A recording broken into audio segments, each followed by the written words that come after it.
ఉంటాం కదా, అరే రే నేను నిన్ననే నీ గురించి ఆలోచించాను, ఈరోజు నువ్వు నాకు కనబడ్డావు. ఎంతమంది అనుకున్నారు ఇలా? అవును సార్, నిజం సార్, నా జీవితంలో జరిగింది ఇది.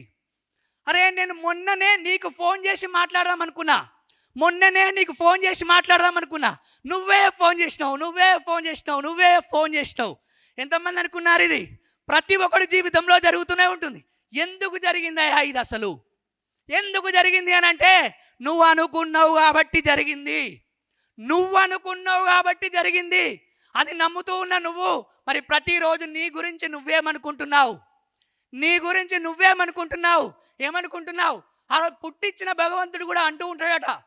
నిజంగా అందరూ అంటూ ఉంటాం కదా, దేవుడు మనల్ని ఇక్కడికి పంపించిన తర్వాత అన్నీ చూసుకుంటాడు అని అంటే, కొంతమంది అడిగారట దేవుణ్ణి, మమ్మల్ని ముట్టించావు కదా, మా భవిష్యత్తు కూడా నీ చేతిలోనే ఉంటుందా అని అంటే, నేనేదో మామూలుగా పుట్టించి ఒక వ్యక్తిని 10వ తరగతి ఫెయిల్ కావాలని అన్నాను, కానీ 10వ తరగతి ఫెయిల్ అయిన వ్యక్తి క్రికెట్కే మహారాజులా ఎదిగిపోయాడు. ఒక వ్యక్తిని మామూలు వ్యక్తిగా పుట్టించేశాను, ఒక గొప్ప సామ్రాజ్యాన్నే స్టార్ట్ చేసేసాడు వాస్తవానికి. కానీ నేను ఒకటి చెప్తా ఉంటాను అని ఆయన దేవుడే అన్నాడట, పుట్టియడం వరకే నా బాధ్యత, ప్రతి ఒక్కటి నీ చేతిలోనే ఉంది. నాకు తెలిసింది మాత్రం ఒకటి అన్నాడట. ఏంటిది అది అని అడిగాడట. ఏంటిది అని అంటే తదాస్తు అన్నాడట. ఏంటిది అది? తదాస్తు అన్నాడట. నువ్వు ఏమన్నాను నేనేమంటా?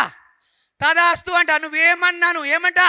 తదాస్తు అని అంట. నా జీవితం ఇంతే, తదాస్తు. నా బతికింతే, తదాస్తు. నా జీవితం బాగలేదు, తదాస్తు. నేను నష్టపోతున్నాను, తదాస్తు. నా కోపం వస్తుంది, తదాస్తు. నేను నాశనం అయిపోతున్నాను.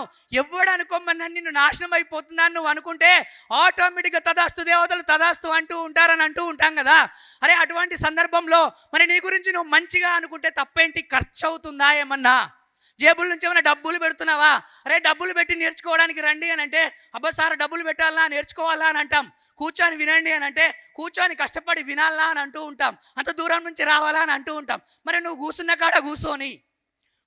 కాడనే కూర్చొని నీ గురించి నువ్వు మంచిగా అనుకుంటూ ఉంటే ఆటోమేటిక్గా ముందుకెళ్ళడానికి ఆస్కారం ఏర్పడుతుంది కదా.